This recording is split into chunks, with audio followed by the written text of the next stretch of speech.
Hi guys, welcome back to my channel. आज की video में मैं बताऊंगा फोटोशॉप में क्रॉप टूल और क्रॉप टूल को कैसे यूज़ करेंगे, उसके टिप्स एंड ट्रिक्स, शॉर्टकट, ये सारा इस वीडियो में होगा।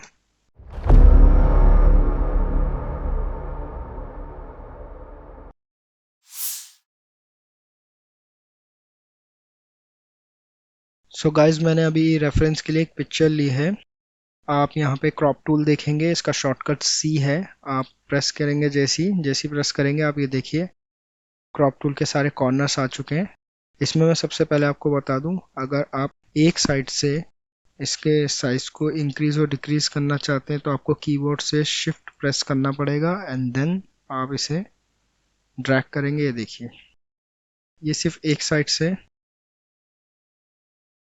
इंक्रीज और डिक्रीज होगा। और अगर आपको शिफ्ट प्लस ऑल्ट प्रेस करेंगे तो ये सेंटर से चारों साइड से, फोर साइड से पूरा साइज चेंज करेगा अपना। ठीक है। और अगर आपको सेंटर से करना है तो आप सिंपली ऑल्ट प्रेस कीजिए और ये देखिए, अब फॉर एग्जांपल मैंने इसको इतना क्रॉप कर लिया। अब मुझे देखना है कि ये वर्टिकली के साथ हॉरिजॉन्टली कैसा लगेगा। तो इसके लिए मैं क्या करूँगा, अपने कीबोर्ड से एक्स प्रेस करूँगा। ये देखिए, जितना मैंने लिया था साइज वो उतना ही है, बस एक्स प्रेस करने पे ये हॉरिजॉन्टल हो रहा है। इसका ओरिएंटेशन चेंज होगा बेसिकली। ये हॉरिजॉन्टल हो गया, ये वर्टिकल हो गया। अब मैं इसे अनडू कर देता हूँ। अब मैं आपको एक और चीज़ बताता हूँ। अगर जैसे फॉर एग्जांपल मैं इसको अभी के लिए सेंटर से ट्रैक करके ये साइज ले लेता हूँ।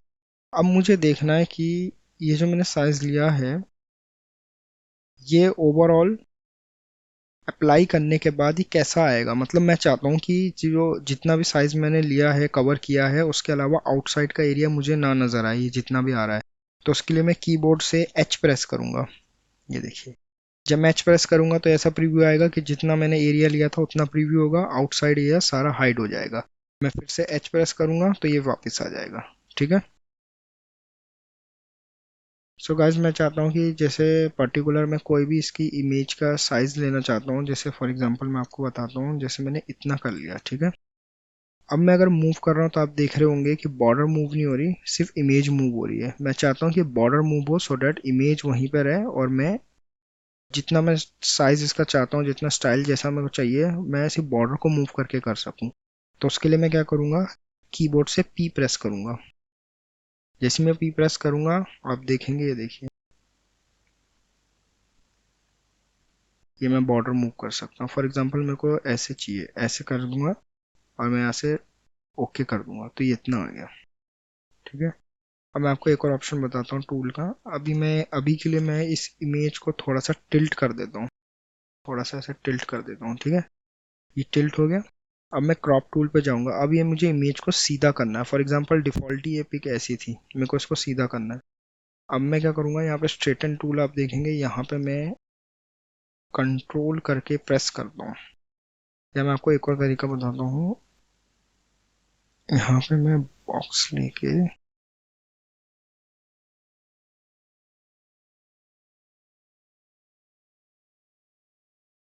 यहाँ पे मैं रेड कर देता हूँ। ठीक है, ये लाइन है जस्ट टू इंडिकेट स्ट्रेट के लिए। अब मैं क्या करूँगा, क्रॉप टूल पे लेके स्ट्रेटन पे क्लिक करूँगा। देन आफ्टर मैं इस लाइन से इसको आप देखेंगे, देखिए इमेज जो मैंने टिल्ट करी थी वो वापस सीधी हो गई। मैंने क्या करा, स्ट्रेट लेके ये जो लाइन थी इस पे स्ट्रेट किया, इस पे मैंने स्ट्रेटन टूल को चला दिया। जैसे ही चला आप देखेंगे लाइन भी थोड़ी टिल्ट हो गई, जस्ट बिकॉज कि ये जो पूरी इमेज जो मैंने राइट हैंड साइड की ओर टिल्ट करी थी, नीचे करी थी, ये अपने आप इसने ऊपर कर लिया। देखिए पूरी स्ट्रेट हो गई, ये लाइन भी स्ट्रेट, ये ऊपर की ओर हो गई। अब मैं इसे ओके कर दूँ। ठीक है। अभी के लिए मैं ये लाइन हटा देता हूँ। आप क्रॉप टूल पे जाएं, यहाँ पे आप देखेंगे ओवरले के ऑप्शंस आ रहे हैं। मैं जैसे यहाँ पे क्लिक करता हूँ, ये देखिए रूल ऑफ थर्ड आ रहा है, ग्रिड आ रही है, अब मैं इसको ऊपर से चेंज कर रहा हूँ, मैं इसको नॉर्मली ऐसे प्रेस ओ करना है मेरे को कीबोर्ड से। ओ प्रेस करने पे अपने आप आ रहा है अलग अलग। ये अलग अलग है, जैसे for example rule of third है। अगर आप में से जो लोग जानते होंगे उन्हें पता होगा, ये रूल ऑफ थर्ड फोटोग्राफी में बहुत ज़्यादा यूज़ होता है। ये रूल ऑफ थर्ड के पॉइंट्स है। और ग्रिड है, ओ प्रेस करता हूँ मैं कीबोर्ड से, ये देखिए अलग अलग है। अब जैसे फॉर एग्जांपल इसी को ले लो। अब मैं चाहता हूँ कि मेरी इमेज इस लाइन की तरह पूरी ऐसे इसी इसी लाइन के अकॉर्डिंग हो जाए। यहाँ पे सेम मैं स्ट्रेटन टूल को प्रेस कर रहा हूँ। अब मैं इस लाइन से शिफ्ट प्रेस करके ये देखिए, आप ये बाहर देखेंगे, जब आपको ये बाहर को ओवरले है, ये इमेज ऐसी थी, मैंने यूं करी तो ये पूरी की पूरी इमेज ऐसे करके इस साइड में हो गई, मतलब राइट हैंड साइड की ओर से ऊपर की ओर चली गई, एंड लेफ्ट हैंड साइड से नीचे हो गई। सेम ऐसी, मतलब ये मैंने एक छोटा सा एग्जांपल दिया वैसे बताने का। क्रॉप टूल पे जाके इसको आप जैसी ड्रैग करेंगे, ओके कर देता हूँ। फॉर एग्जांपल मुझे सही करना है, मैं क्या करूँगा, कंट्रोल जेड करके इसे अंडू कर दूंगा, वापस वैसी आ जाएगी जैसे पहले थी। और एक और ऑप्शन है जो मैं बताता हूँ, आप जैसे क्लिक करेंगे, मैं इसको पहले रूल ऑफ थर्ड पे कर देता हूँ। अब आप यहाँ देखेंगे डिलीट क्रॉप्ड पिक्सल का ऑप्शन है। डिलीट क्रॉप्ड पिक्सल के ऑप्शन में मैं आपको लेयर्स पे ले जाता हूँ, ये देखिए। अब मैं चाहता हूँ ये कैसे यूज होगा, और कंटेंट टेबल में बताता हूँ। अब जैसे फॉर एग्जांपल ये इमेज है, अब मुझे इसकी जो ये साइज है, कैनवस साइज, मैं इसको बढ़ाना चाहता हूँ जिससे इसके पीछे बॉर्डर आ जाए। अब यहाँ पे डिफ़ॉल्ट हो रखा है, फॉर एग्जांपल मैं यहाँ पे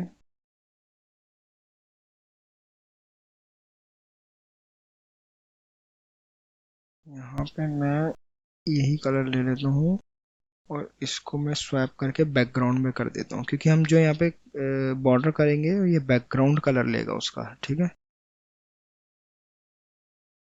अब मैं क्या करता हूँ, इसी इमेज की एक कॉपी कर लेता हूँ, और जो नीचे वाली इमेज है, पहले मैं आपको ऐसे करके बता देता हूँ। ये नीचे वाली कॉपी है, ये अभी बैकग्राउंड लेयर नहीं है, ये सिर्फ इसकी कॉपी है, ठीक है। अब मैं ऊपर वाली इमेज को अगर क्लिक करके, अगर मैं डिलीट क्रॉप्ड है, अब मैं इसको सिंपली ऑल्ट प्रेस करके सेंटर से साइड से इंक्रीज कर रहा हूँ। आप देखेंगे, ओके कर देता हूँ, आप देखेंगे इमेज जो है ये ऊपर वाली, इनने इमेज का ये साइज नहीं बढ़ाया, इनने पीछे से ये आर्टबोर्ड बढ़ा दिया, बट इमेज उतनी की उतनी है। बट मैं चाहता था कि जब मैं इसको इंक्रीज करूँ तो ये डिफॉल्ट इसका ये बैकग्राउंड कलर ले ले, सो डैट ये एक फ्रेम क्रिएट हो जाए, बॉर्डर क्रिएट हो जाए। वो इसलिए हुआ है क्योंकि ये जो लेयर है और इसके नीचे की लेयर है, ये बैकग्राउंड लेयर नहीं है। तो फोटोशॉप जब इसको इंक्रीज कर रहा है तो वो इमेज को उतना ही रख रहा है, और पीछे की जो लेयर है, मतलब इसी इमेज के अंदर, वो इसे इंक्रीज कर रहा है। बट मैं चाहता था कि इसकी बॉर्डर क्रिएट हो, और बॉर्डर का कलर भी वो आए जो मैंने चूज किया था। और आप जो भी कलर चूज करेंगे, आप इसे ऊपर नहीं, इसे बैकग्राउंड में रखेंगे। फोरग्राउंड है, ये बैकग्राउंड है, आप इसे यहाँ से स्वैप करें, नहीं तो कीबोर्ड से एक्सप्रेस कर सकते हैं, देखिए। ठीक है, मैं बैकग्राउंड में ये कलर कर देता हूँ। अब मैं आपको अनडू करके बताता हूँ। ये लेयर है, अब मैं क्या करूँगा, फॉर एग्जांपल ये लेयर अभी मैं डिलीट कर देता हूँ, एक और लेयर लेता हूँ, इसको यहाँ रखता हूँ। अभी भी देखिए बैकग्राउंड नहीं है, तो इसके लिए मेरे को क्या करना पड़ेगा, लेयर पे क्लिक करके मुझे लेयर पैनल पे जाना पड़ेगा, न्यू पे जाने के बाद आप यहाँ देखेंगे बैकग्राउंड फ्रॉम लेयर, ये करने पे ये बैकग्राउंड का ये ले लिया इसने। आप देखेंगे जैसे मैं बैकग्राउंड किया था तो ये वाला कलर बैकग्राउंड पे था, तो यही ले लिया। अब फॉर एग्जांपल इसने इसी कलर को लिया है, अब मैं क्या करता हूँ, ये ऑरेंज लिया है, अब मैं यहाँ से कलर चेंज कर देता हूँ। फॉर एग्जांपल मुझे ये कलर चाहिए, ये वाला कलर आ गया, ठीक है। अब मैं देखिए, अब मैं क्रॉप टूल पे जाता हूँ, ऑल्ट प्रेस करके इसको यहाँ से भी, तो अब देखिए यहाँ पे ओके करता हूँ, अब ये कलर आ गया। ये इसलिए आया है क्योंकि जब फोटोशॉप को, जब मैंने यहाँ पे ये वाली लेयर लेके इसको इंक्रीज करा, तो उसने ऑटोमेटिक यहाँ से बैकग्राउंड कलर लिया जस्ट बिकॉज उसके नीचे बैकग्राउंड लेयर थी। अगर बैकग्राउंड लेयर नहीं होगी तो ये इमेज के ही साइज को उतना रहने देगा और यहाँ से क्रॉप करके इसको बड़ा कर देगा, क्रॉप साइज। ये तो एक हो गया। अब मैं आपको इसको भी अंडू कर देता हूँ।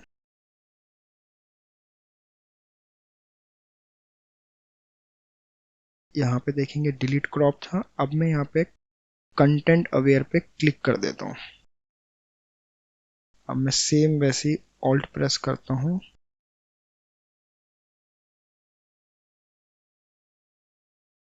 आप देखेंगे, ये देखिए लोड हो रहा है।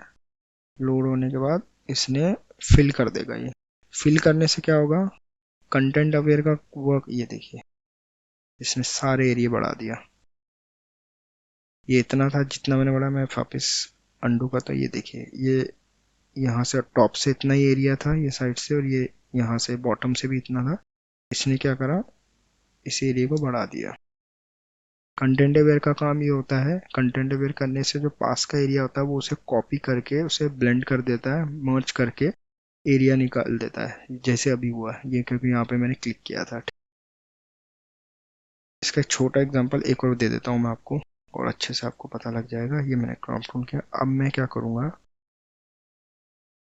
शिफ्ट की से, या नॉर्मली मैं चाहता हूँ कि ये जो मेरा सब्जेक्ट है ये थोड़ा इधर आ जाए और यहाँ का एरिया बढ़ जाए। मैं क्या करूँगा, यहाँ से इस एरिया को इंक्रीज कर देता हूँ और यहाँ से ओके कर देता हूँ। देखिए लोड हो रहा है। लोड होने के बाद इसने यहाँ के एरिया को कॉपी करके यहाँ पे एक्सटेंड कर दिया। और आप देखेंगे इसमें कोई कोई ऐसा दिखा भी नहीं कि यहाँ पे कोई लाइन्स आ रही है, ऐसा है, ऐसा कुछ भी नहीं है, बिल्कुल सेट कर दिया। और जो मैं आपको बता रहा था रूल ऑफ थर्ड, उसमें यही होता है कि सब्जेक्ट, ये जो 4 पॉइंट है 1 2 3 4, ज़्यादातर जो भी आपका सब्जेक्ट होता है या ऑब्जेक्ट होता है आपको उसे कैप्चर करना है फोटोग्राफी में, तो ये जो 4 पॉइंट है ज़्यादातर सब्जेक्ट को उधर ही रखा जाता है। ऐसा अभी भी इधर है, फॉर एग्जांपल मुझे ये करना है अभी। मैं क्या करूँगा, फिर से थोड़ा सा यहाँ कर दूंगा। आप देखेंगे जब मैं यूँ कर रहा हूँ तो ये जो मैंने आपको पॉइंट बताया था रूल ऑफ थर्ड का, ये यहाँ पे सब्जेक्ट आ चुका है। अब मैं इसे इंक्रीज कर देता हूँ, ये हटा देता हूँ, आपको दिख जाएगा। अब मैं ओके करता हूँ, देखिए लोड होगा। ये देखिए, ये मैं ऑन कर देता हूँ रूल ऑफ थर्ड। ये देखिए सब्जेक्ट यहाँ पे आ गया और ये एक्सटेंड हो गया। और ये कितना ब्यूटीफुल भी लग रहा है, मतलब ऐसा लग नहीं रहा कि अलग से कुछ किया है और इस पर लाइन्स आ रही है, या मतलब डिफरेंस महसूस नहीं हो रहा यहाँ में और यहाँ में। बिल्कुल अच्छे से ब्लेंड करके एक अच्छा सा वो कर दिया। तो आप ऐसे कोई भी वॉलपेपर या पिक है आपको जिसका बैकग्राउंड ऐसा है, तो आप ऐसे करके उसको एक्सटेंड कर सकते हैं, ऊपर से भी कर सकते हैं। जैसे ये मैंने बढ़ा दिया, ये अपने आप ही कंटेंट अवेयर उसे कॉपी कर देगा साइट के सारे एरिया। थोड़ा लोड होने में टाइम लेगा। ये देखिए ये कर दिया। सो गाइस, कैसे लगे आपको ये वीडियो? अगर आपको ये वीडियो पसंद आई हो तो आप वीडियो को लाइक करें, चैनल पे नए हैं तो सब्सक्राइब करें, इस वीडियो को शेयर करें, औरों के साथ भी सपोर्ट करें। मैं ऐसे और भी अच्छे टिप्स एंड ट्रिक्स आपके आगे लाता रहूँगा। तब तक के लिए स्टे ट्यून।